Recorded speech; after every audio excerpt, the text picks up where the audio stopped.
Hey guys, welcome back to my channel. So today's video is going to be a more personal video, and I decided to film this video simply because I'm always encountering different women who ask me, how did I think about starting my journey? How did I even go through with starting my journey, and was it hard?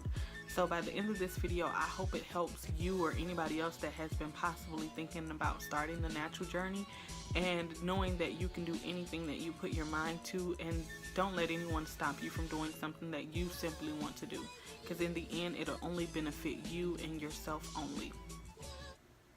So a little bit about my hair story. Growing up as a kid, I've had nice thick curly hair. It was very manageable. My mom would always put it in ponytails, anything that can keep my hair from not being tangled and to continue it growing. Like, my mom had her own regimen that she would do to my hair, and at the age of 8 I started getting my hair pressed. I would professionally go to a lady who would press my hair out for me. I remember my first press happened to be Easter Sunday, and it was the most terrifying thing ever, because that was actually the first time I ever got burnt by it, and I think it was just because of the fear of the heat. Not that my stylist did it on purpose or did not know what she was doing. And I got my first relaxer when I turned 10, and that happened by an accident because I went out of town for the summer and a relaxer was placed on my head, and I came back. My mom was upset. My hair had fell out tremendously. So from that point on, I just started getting relaxers because it was like that was all I knew. I was happy with it. I didn't have to sit down and let my mom comb my hair. Like, I really hated getting my hair done as a child. And it went from me going to get my hair relaxed professionally to then my mom doing it, then me doing it, and it just went on. Then I started experimenting with color. It started off with rinsing, and then I eventually started bleaching my hair and dyeing my hair. So my hair has really took its course of being just manipulated in the wrong ways. It has its course of being damaged completely. And then I went to cosmetology school. This was in 2009 to 2010. And in cosmetology school, it was like, hey, you got people in here that's learning, that wants to know how to do different hairstyles. So, who wants to get their hair colored this week? Who wants to get their hair cut? So it was always me, me, me. I had this one person, her name was KK, and she cut my hair for me. She dyed my hair for me. Whatever I wanted to do with my hair, I did it. And then summer of 2011 was actually the last time I decided to put a relaxer in my head. And I had moved here to Atlanta, and I just kind of woke up one morning and said, you know what, enough with the relaxers. After reading everything in the books of all the chemicals that we were putting in our head and the damage that it was causing, I decided that enough was enough.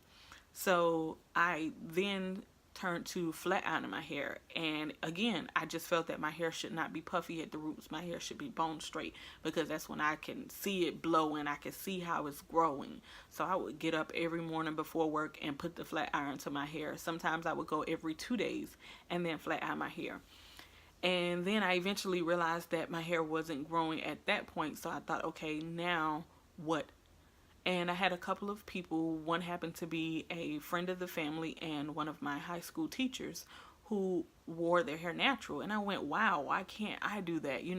Their hair is so healthy and it's just growing and it's flourishing. Like, I want to do that. So I procrastinated for 2 years before I decided to actually start my natural journey. And 2014 of August, I decided that I wanted to just cut my hair and I was going to go through with it. I had came up with the decision actually when I got married in May of 2014. But my stylist at that point told me to kind of transition. So she told me, just wait until after you take it out and then you can cut your hair. So I got a sew-in and my sew-in lasted me 2 months, and then I decided to just chop my hair off. So I was sitting in the bathroom at home. Now, I don't advise anybody to do this, but if you want to, go ahead. But this is what worked for me and what I decided to do with my journey. I was sitting in the bathroom and I was just thinking, my hair is not growing. What can I do? I'm just so afraid of wearing my natural hair color. Like, how can I change this? So I decided to just start cutting my hair, and I use this razor comb. Like, I have not thrown this comb away because it's just something that reminds me that it was something that I wanted to do, and I did it. I didn't have the tools that I needed to cut my hair. All I had was a razor comb and a pair of scissors, and I literally just pulled my hair at an angle and just started chipping away. And so once I got done with one side of the head, I went, okay, I still got more to go. But by that point, it was too late. I couldn't change anything that I had done. Like, I've sectioned my hair in fours, and I finished one side of my head, so there was no turning back. And once I got done, I just sat there and I looked in the mirror like, oh my God, what am I going to do? Like, how could I have just sat here and cut all my hair off? And so my husband walks in the room and he's like, are you okay? Do you want to talk about something on your mind? Do you realize you just cut all your hair off? And I'm like, yeah, I do. And my husband has always been the type to just walk in, and if he see me doing my hair, it's like, okay, she's doing something new to her hair. He just goes with the flow. And so he was like, okay, and he left out. So I went to bed that night thinking, I don't know how I'm going to wear it in the morning, but I'm going to get up and I'm going to look at some YouTube videos. And one of the people that I actually started watching for my very first time of wanting to go natural was Naptrual85. If you've ever watched her channel, it's so influencing. She shows you a lot of DIY projects, and I just love everything that she does on her channel. I'll link her channel down below for anybody that's wanting to follow her or, look at any of her videos. You can check her out. But I woke up the next morning and my hair was in this mini afro. I mean, I was like right here with my afro. And I went, okay, I got work the next morning. What am I going to do to this? Like, I can't. This is not going to work for me. And so I went to the beauty supply store and I got me some Eco Styler, which was the green argan oil. And I said, okay, I'm just going to do it like they do it in the video. So I get home, I wash my hair, put the water on it, and throw the gel on it. And when I say my hair literally just puffed back up, like, what you doing? You ain't got nothing else for us? Like, we need more. And I just was like, oh my God. So at that point, I started like, not crying, but I was upset that, I had did all this research, watched all these different type of videos, and, I just couldn't get my hair to do what I seen it do for other people. So it got to the point where I was even thinking about just going ahead and applying a relaxer to my hair just so that it can grow out and then, try something else. So I decided, okay, I'm going to plait my hair up. So I decided to do some individuals, and I kid you not, I got to the middle of my head and I held up all of the braids to do like a ponytail just to see, check it out to see how it looks. I had flyaways hanging everywhere, and I just knew I was not going to walk around like that. So I went back to the beauty supply store and I got some Taliah Waajid products, and I applied that along with my gel, and my hair just went to curling like it was no other. And I was like, okay, this is it for me. So that next morning I woke up, sprayed a little water on my hair, added more products if I needed, and I went to work. And I was just so worried on the way to work, like, what were people going to say about me? Because 2 days before this, I had a head full of hair. It wasn't thick, but I had hair on my head. So now I'm coming to work with the mini afro. And I got to work and the comments were just like, oh my God, it's so beautiful. Like, how did you do it? I can't do it. Like, what did you do to your hair? It's so curly. It's so pretty. So that gave me even more confidence, on top of, talking to my husband and telling him that this is something that I want to do. I wanted to see if my hair can grow because I got tired of damaging my hair the way that I was damaging it. So for the first 6 months, I just did wash and goes, which was basically wetting my hair. I would apply the gel like this and then rub it back and forth, along with adding the Taliah Waajid products to my hair. And I would style it like that. Sometimes I would wear a middle part. Whatever I did, I always had a headband on.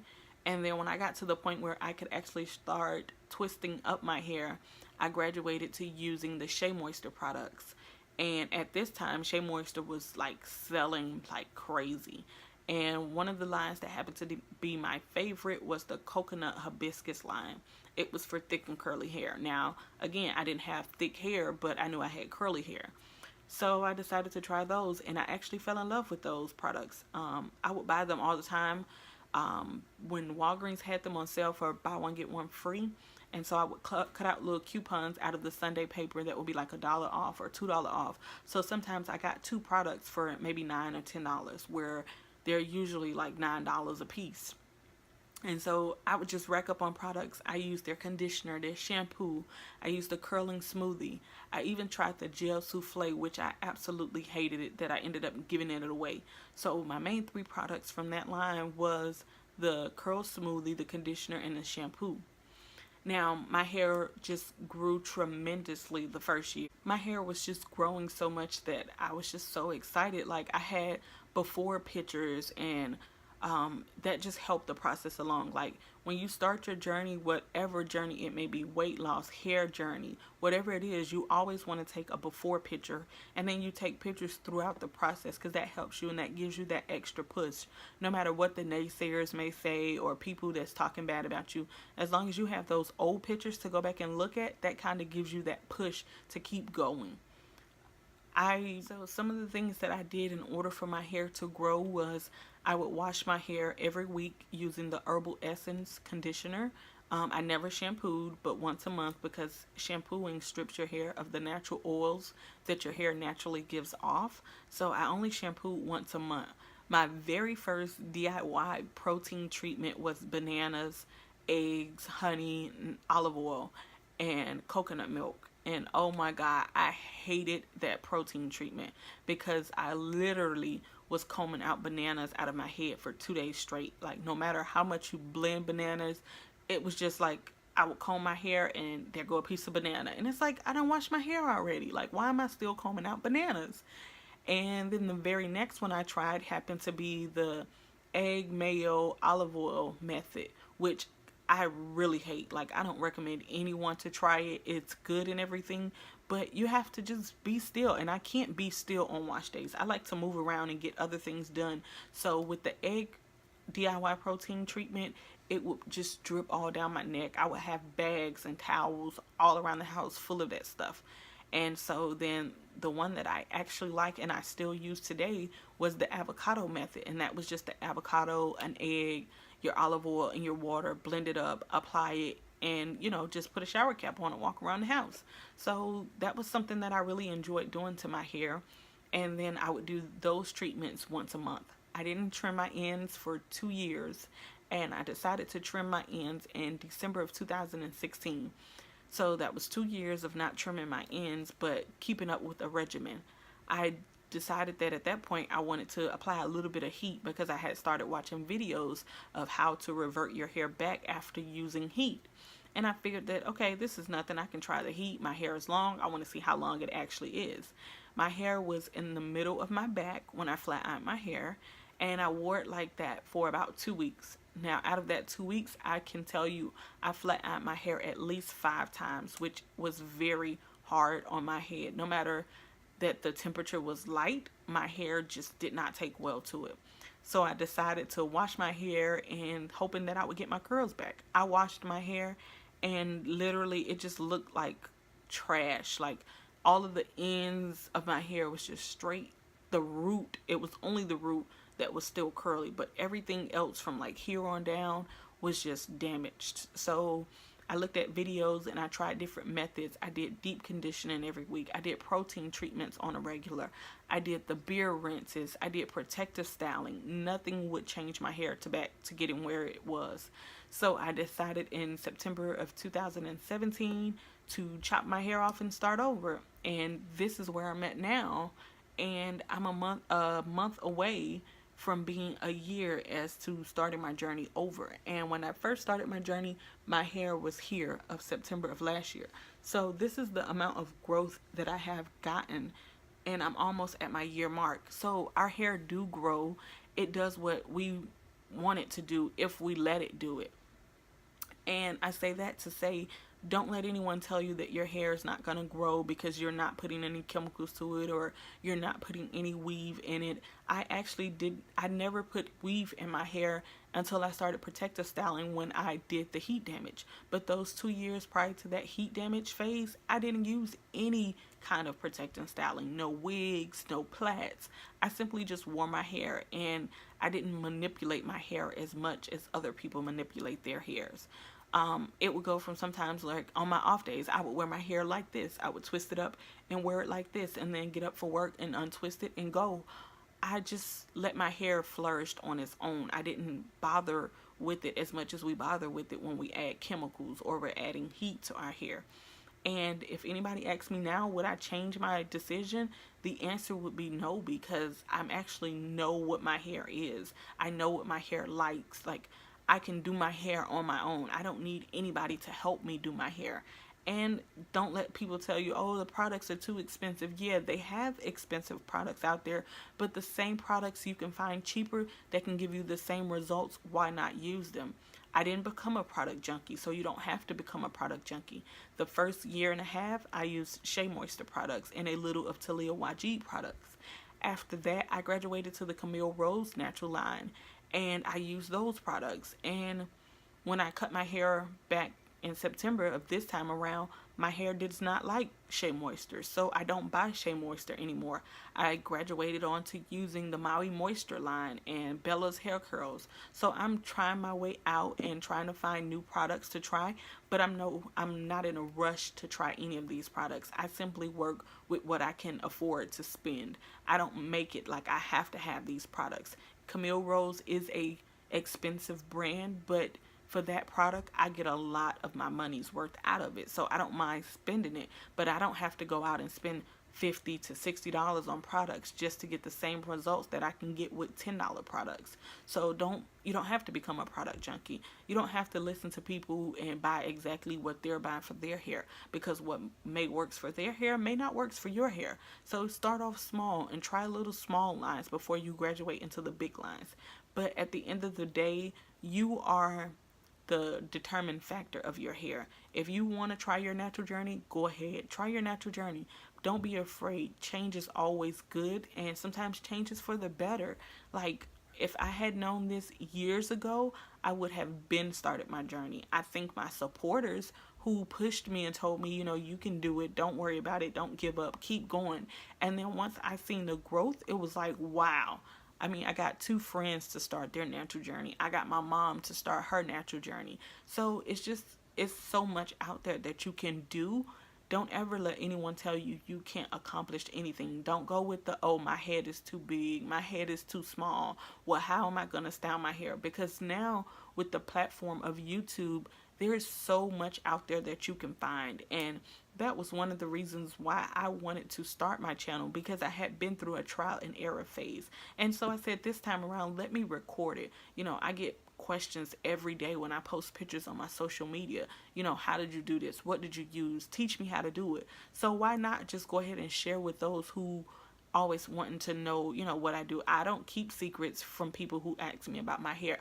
I tell them everything that I do. I tell them how I buy the stuff, how I make the stuff, whatever it is that I do to accomplish that particular hairstyle that they're asking for, I give it to them.